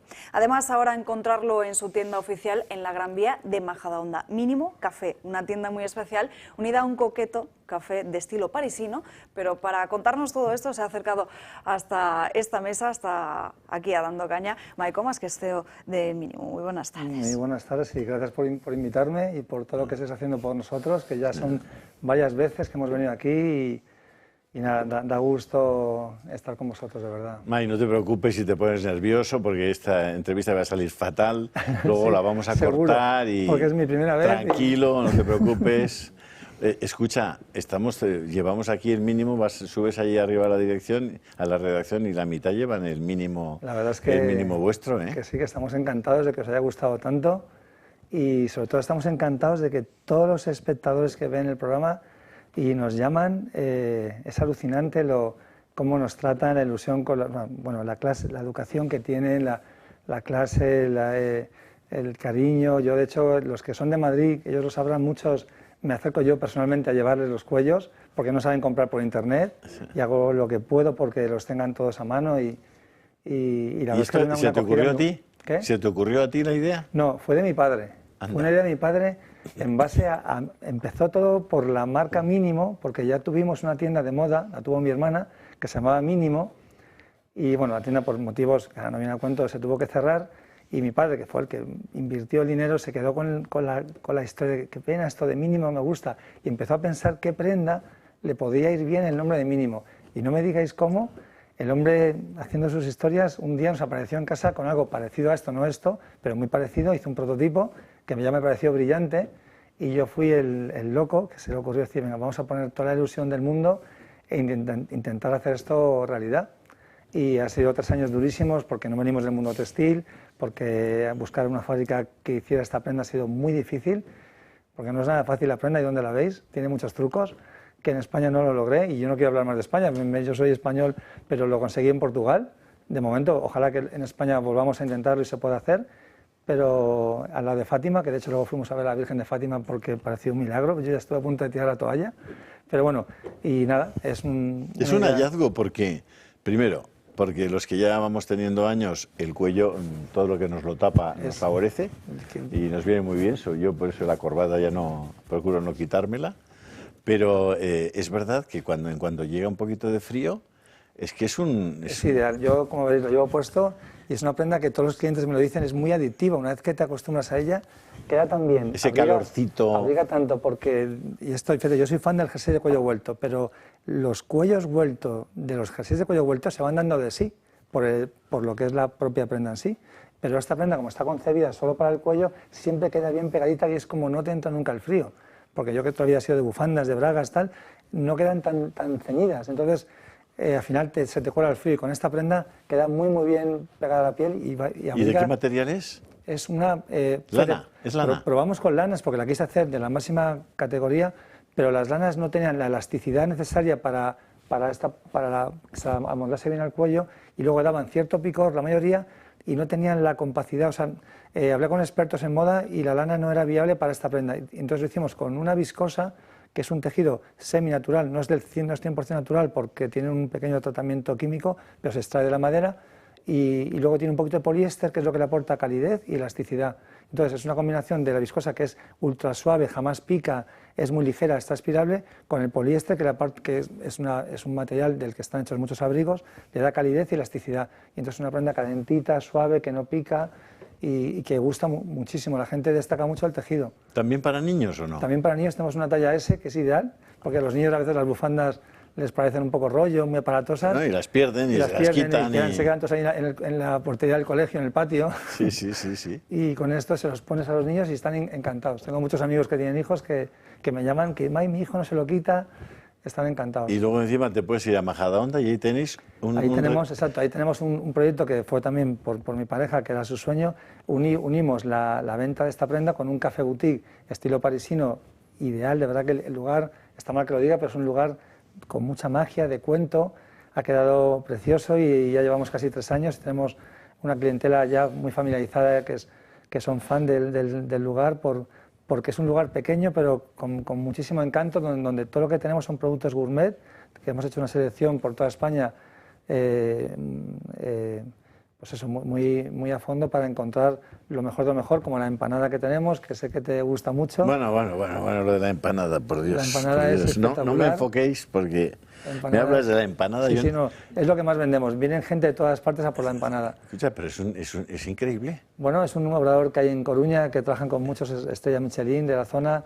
No, y están los espectadores que cuando yo hablo de temas gastronómicos no exagero y además tampoco digo lo que no pienso. O sea, la empanada es impresionante. Es extraordinaria, es de una masa quebrada finita, no es ningún mazacote. Sí. Y hay que encargarla. Allí cada día horneamos para el día a día, pero la gente nos encargan para llevar a casa, para eventos, cuando tienen compromisos. De zamburiñas, de atún, de pollo con manzana, a la hora que es, de bacalao con pasas, de atún, sí, tiene más ingredientes, todos también de la máxima calidad y muy rica. Y bueno, también tenemos unos dulces exquisitos. ¿Y dónde se os puede llamar? ¿Hay un teléfono para encargaros cosas? Sí, tenemos hemos puesto mi teléfono móvil directamente, porque de momento como somos una empresa pequeñita, pues me puedo yo encargar de atender las llamadas. Estaba puesto mi móvil en el anuncio y luego también hay un teléfono fijo en la tienda. ¿Y cuál es el teléfono? A ver. El móvil aparece en pantalla. El que te vamos a llamar, mira, sí, Ignacio de Docer ya está, ha oído lo de la empanada. La empanada, sí. ¿Y cuál es el número? A ver, que yo no lo puedo leer. El 609-260-294. 609-260-294. Y luego hay un fijo, que es el de la tienda, que si queréis lo digo, que es el 911-370-558. 911-370-558. Mike Comas y Carolina. Y Carolina Portillo. Qué bueno, la verdad es que... Y, verdad que no, y siempre estáis sonriendo y optimistas y alegres. Da gusto veros, ¿eh? Agradecidos a vosotros, de verdad. Nos habéis dado una oportunidad de poder presentar la prenda... ¿En toda España? En toda España. De hecho, Bueno, hemos viajado por toda España. Igual hay tiendas por ahí en otras ciudades que quieren comercializarlas, ¿no? Hemos viajado por toda España buscando puntos de venta, hemos buscado siempre las mejores boutiques y gracias a Dios, por lo que es la prenda, por lo que representa, por su originalidad y demás, nos han acogido con los brazos abiertos y estamos en las mejores boutiques de cada ciudad. En muchísimas ciudades, no en todas, pero en la mayoría ya de mitad de España para arriba, en casi todas, por el sur menos, pero bueno, pero ya llegaremos. Y todos muy contentos, la verdad. Vamos despacito, la prenda es una prenda especial que todavía es para la gente que es capaz de darse cuenta que es una cosa muy práctica, no es una prenda mejor que esté sujeta a las modas, porque tampoco es muy discreta, no se ve, no vas enseñando una marca, es algo muy práctico, muy original, que la gente que es de abrigarse el cuello lo agradece mucho. Pues oye, que inventen ellos, ¿eh? Alba. Está Maico, muy bien, ¿eh? Aquí lo tenemos que dejar ver. Muchísimas gracias. Un placer. Un placer. Gracias a vosotros, ¿verdad? Gracias. Yo disfrutaré de vuestra empanada, que lo sepas, a partir del sábado. Muy bien, pues nada. Últimos 10 minutos, si os parece, vamos a hablar de Venezuela. ¿Me voy ya o me voy ya? El próximo 10 de enero es la toma de posesión presidencial en Venezuela y el país se está preparando para la llegada de Edmundo González. El presidente electo ya afirmó que estaría presente para tomar el cargo, a pesar de los intentos chavistas de frenarlo. González ha denunciado el secuestro de su yerno, que se encuentra en paradero desconocido. Rafael Tudales se dirigía a la escuela de mis nietos de 7 y 6 años en Caracas, a dejarlos por el inicio de las clases, y lo interceptaron hombres encapuchados, vestidos de negro, y lo montaron en una camioneta color dorado, placa AA54E2C, y se lo llevaron. La hija de Edmundo González declara que su marido es inocente de todo lo que se le pueda acusar y se pregunta en qué momento se convirtió en delito ser familia de Edmundo González Urrutia. Mis hijos sentirán la ausencia de su padre, como la han sentido más de 2.000 familiares de presos políticos que fueron detenidos luego del 28 de julio y a quienes el único delito que se les puede imputar es ser fieles a sus valores democráticos y anhelar un cambio positivo para nuestra Venezuela. María Corina Machado también ha denunciado presiones recientes a su familia. Agentes del régimen han rodeado la casa de mi mamá. Tiene 84 años, está enferma, con afecciones crónicas de salud. Maduro y compañía, ustedes no tienen límite a su maldad. Cobardes. Edmundo ha visitado Argentina, Uruguay y Estados Unidos, entre otros países, buscando el apoyo antes de emprender su viaje a Caracas para tomar posesión, y pretendería entrar en Venezuela con exdirigentes latinoamericanos, lo que ha provocado que Jorge Rodríguez, reelegido presidente de la Asamblea Nacional Venezolana, les haya declarado persona non grata. El arresto inmediato de ese ser indigno y quienes lo acompañen que tienen deudas con la República Bolivariana de Venezuela. Persona no grata, si son enemigos de la paz de la República, aquí no van a entrar y si entran serán tratados como invasores. Y esta misma mañana, es que nos queda muy poquito tiempo, no nos va a dar tiempo ni siquiera a tratar todos los asuntos que teníamos previstos, pero nos vamos con el caso del fiscal general del Estado, porque esta misma mañana, ya lo saben, estaba citado a declarar como testigo Miguel Ángel Rodríguez, el jefe de gabinete de la presidenta de la Comunidad de Madrid. A su salida ha atendido a los compañeros periodistas y esto es lo que les ha dicho. Creo que el fiscal general del Estado tiene que ser juzgado. Creo que tiene que ser condenado de manera ejemplar para que nunca a nadie más se le ocurra dar a conocer un expediente secreto de un español. Y con ser esto relevante, creo que el que tiene que ser juzgado es el creador de la trama de corrupción que le rodea en su familia, en su partido y en su gobierno, que es el señor Sánchez. Miguel Ángel Rodríguez ya lo han apuntado también al presidente del Gobierno como el creador de esa trama de corrupción que le afecta, que rodea a su familia y también a su propio partido. En ese sentido, de hecho, considera que parte de la responsabilidad de lo que llama campaña de ataque contra Isabel Díaz Ayuso es lo que también llevará al propio Sánchez ante el banquillo de los acusados. Arturo. Vamos a ver... Tiene toda la razón Miguel Ángel, ¿no? en lo que ha dicho, ¿no? Es decir, que parece increíble que el fiscal general del Estado, es decir, que es un señor, tenemos muchísimos la convicción de que ha cometido un delito muy grave, de ocultación a la justicia, de ocultar pruebas a la justicia y destruir pruebas a la justicia, o sea, un delito de encubrimiento. posiblemente de prevaricación, en cualquier caso de revelación de secretos, por lo que está imputado, este señor siga y que lo único que esté ahora mismo el juez intentando a través de la UCO recuperar unas conversaciones que este señor, o unos WhatsApp, que este señor ha borrado de forma absolutamente alevosa y dolosa, ¿no? Es decir, ¿por qué los ha borrado? Porque indudablemente le incriminaban y que eran conversaciones obscenas de lo que no debe hacer un fiscal general del Estado en el ejercicio. El fiscal general del Estado está que para perseguir los delitos, para que se respete la ley, etcétera, y lo que está haciendo es encubrirlo, ¿no? En una operación política de caza de un ciudadano particular, que el único, digamos, delito, entre comillas, independientemente de las actuaciones que tenga contra él la hacienda pública, es ser novio de la presidenta de la Comunidad de Madrid, ¿no? Bueno, pues es una cosa, una persecución a un ciudadano privado, y por medio, pues una serie de delitos que verdaderamente me parece lamentable, y mientras celebrando conmemorando a Franco el año Francoveo, el año Francoveo y o sea, los 50 años de la muerte de Franco y los 7 de Sánchez en el poder, porque ya son 7 casi, no te preocupes, porque ni siquiera han sido capaces de sacarlo del Valle de los Caídos. Ya. Creen que lo han sacado, pero no. Ya. Así que tranquilo, Arturo. No, pero en cualquier caso me parece que no debemos caer nosotros en la trampa de unos señores que lo único que quieren hacer es desviar el debate en base a una estrategia narrativa que ya conocía, de sacar un tópico que es el francocomodín, ¿no? Para que la gente se olvide de lo verdaderamente importante, que es un gobierno que está metido hasta el cuello en la corrupción, desde el nivel familiar hasta el nivel del hermano de leche de este señor, de Sánchez, que era el señor Ábalos, pasando por la corrupción en el partido y pasando además por unas alianzas absolutamente demenciales que están destruyendo España con los separatistas, porque no hemos hablado, en fin, de lo que está pasando con los separatistas catalanes y, por ejemplo, el traspaso, que me parece gravísimo, el traspaso de las competencias de inmigración, que es una competencia exclusiva del Estado, de las fronteras, es decir, al separatismo catalán, al gobierno de la Generalitat. Julio. ¿Qué quieres que te diga? Nos quedan 2 minutos. Pues Club de Amigos, por favor, todos los que podáis y queráis, apoyad a esta casa para que podamos seguir creciendo tanto Radio Libertad, el programa de Luis del Pino, que por cierto está teniendo unos datos verdaderamente importantes en todos los sentidos, y para que esta casa siga y crezca y tenga una voz que se oiga, pues os necesitamos. Vivimos de eso. O sea, esta casa vive de sus espectadores, No hay otro caso en el mundo, por tanto, no podemos más que estar orgullosos de tener tantas y tantas personas que creen que lo que hacemos vale la pena, porque lo hacemos con y para ellos.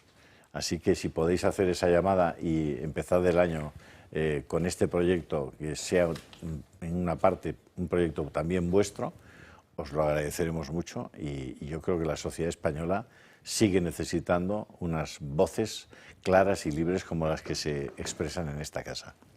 Hay varios modos. Pueden darse de alta en el Club de Amigos o incluso también pueden hacer sus donaciones, Julio. Así es. Seguramente el año pasado, en el año 2024, hubo mucha gente que no hizo su donación a tiempo y que no se beneficiará de eso en la declaración de la renta. Así que sí, tienen 12 meses por delante para el año 2026. Pero es verdad cuanto que antes todo lo que vayan donando va directamente a esa cuota del IRPF, con unas desgravaciones que están prácticamente en el 80% de lo que ustedes donen, siempre y cuando no exceda de una cantidad que son 250 euros al año. Si son más, la desgravación ya es el 50%. Pero vamos, que son desgravaciones directas de la cuota líquida sobre el impuesto a la renta de las personas físicas. Y sí, ahí tenéis el Telegram, que lo sigo alimentando, que vamos a ir contando también todo esto de Miguel Ángel Rodríguez y lo de Venezuela, que lamentablemente no hemos podido hablar, Alba. Y no hay tiempo para más, hablaremos mañana de ello. Gracias a todos ustedes por acompañarnos. Hasta mañana.